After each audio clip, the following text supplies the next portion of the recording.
URC folks, the Dragons and Connacht, close game, 22 points to 20. Connacht get it done. This was the late kickoff for you guys over in Europe, so the nice kickoff for me here in NZ. Watched this over a bit of breakfast, and I thought it was a pretty good watch. I watched it on RTE, and they didn't enjoy it. They described it immediately in their post-match as forgettable. I think they're a bit annoyed that Connacht didn't blow the Dragons away and they didn't get a bonus point. Yeah, I thought it was a good watch. As a neutral, close game, man. I love games which go down to kind of drop goal shots at the end and a side which has had a yellow card for more than half the game. Given a good crack. I thought it was good. Connacht admittedly did shell quite a few chances, and credit to the Dragons fans. Like, their team's not been that good this season, but they're a good crowd. Good crowd. Was it Rodney Parade? Yeah. Really pleased to see a few good crowds in some of the Welsh regions recently, which is good stuff. Getting out the supporting the teams in kind of tough times. But yeah, Prendergast shelled one early after a Bolton line break, all from kind of Angus O'Brien missing touch. So the Connacht guys had a fair bit of pressure early, didn't they? And they did get the first points to a penalty. Like, they needed to get something to show for all that pressure, and they did get it. So 3 points to 0 lead. But like, as soon as the Connacht guys got that points on the board, the Dragons scored a heck of a try.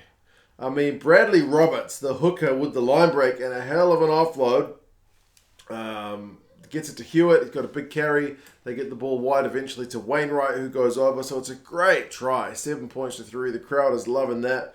Team's not had that much to shout about in the opening stanza, but they did then. So 7 points to 3 there in front.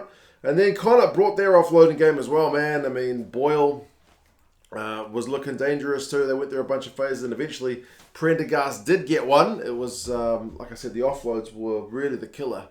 It's just so hard to bring down the Connacht ball carriers when every time you make a tackle, he's just seemingly able to get rid of the ball to the next guy. So, I mean, I think it was Anja, the prop, who put him into the gap hole, Prendergast, and he goes over. He was looking for the pass right till the end, but realised he could dot it down. So, back in front, Connacht got 10 points to 7, but not for long, because the Dragons got a long-range penalty to make it 10 points apiece, which it would stay for quite a while, despite a bit of tit-for-tat stuff, but it was a good kick from Will Reid. So, 10 points apiece.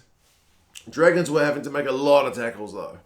Connacht were doing a lot on attack. At one point, they went, I think, 18 phases before Max Clark got yellow carded. Too many penalties conceded from the Dragons boys.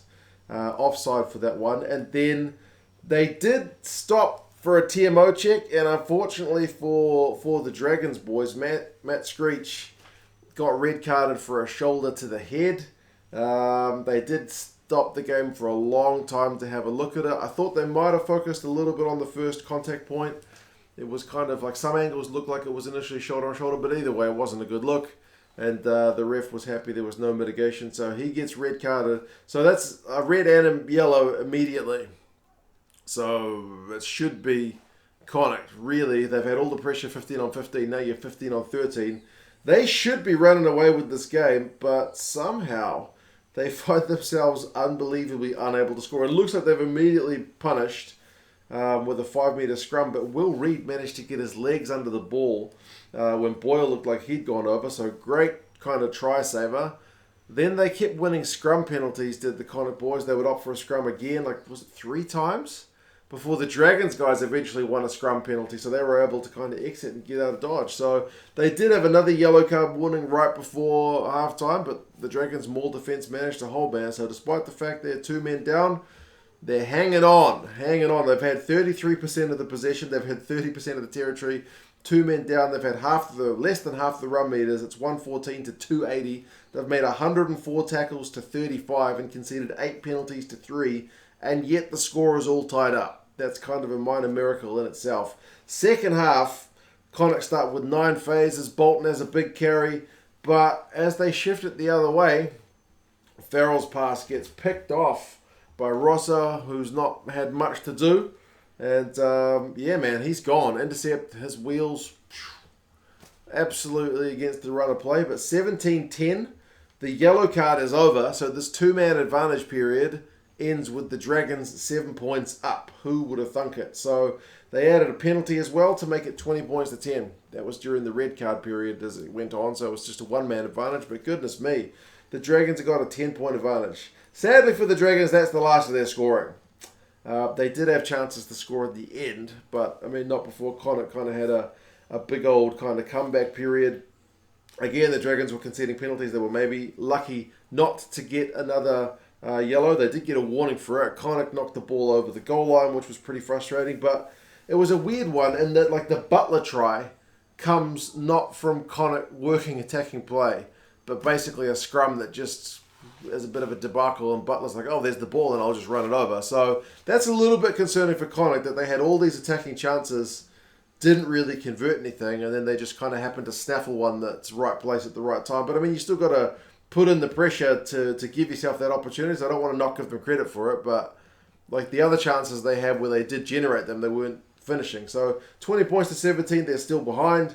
And then when they get the Heffernan try, that one is well worked. It's like they get a breakdown penalty. They could opt for a kick to even it up, but they go for a maul. So they win the line out. Heffernan's able to go over 22 points to 20. I wrote at that point, is it game over? Because I thought, surely with the Dragons making all these tackles, they're going to tire. Connacht can't keep blowing tries. They're going to finish things off. But I mean, not really. Like, the Dragons had a chance for a penalty immediately in return when Connacht stuffed up their exit. They got pinged at the breakdown. So chance for the Dragons, but they missed a shot at goal. Then Bolton gets yellow carded for tackling O'Brien in the air, which is a bit of a bad look. So we go 14 on 14. O'Brien kicks a 50-22.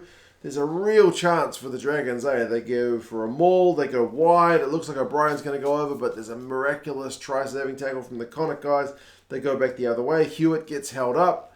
So bloody close. The Dragons couldn't execute a line out in the last couple of minutes of the yellow cards. A little bit of a easing of pressure for Connacht. They had a drop goal hit the post. They had another drop goal, which was way wide.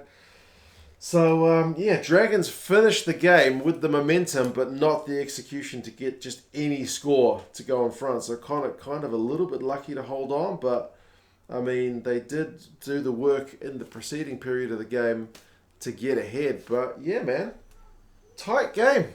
What's wrong with that?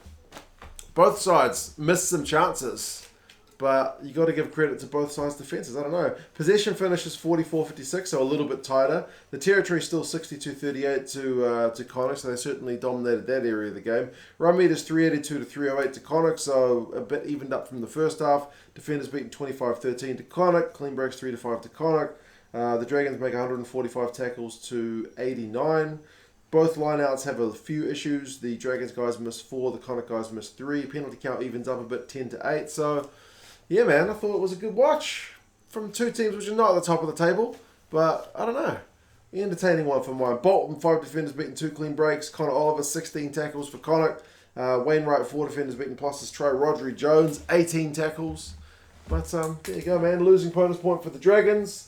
Connacht don't get the winning bonus point, but they do get a win, which they could quite easily have missed out on. So, yeah. You guys let us know your thoughts, and I'll talk to you guys again soon. See you later.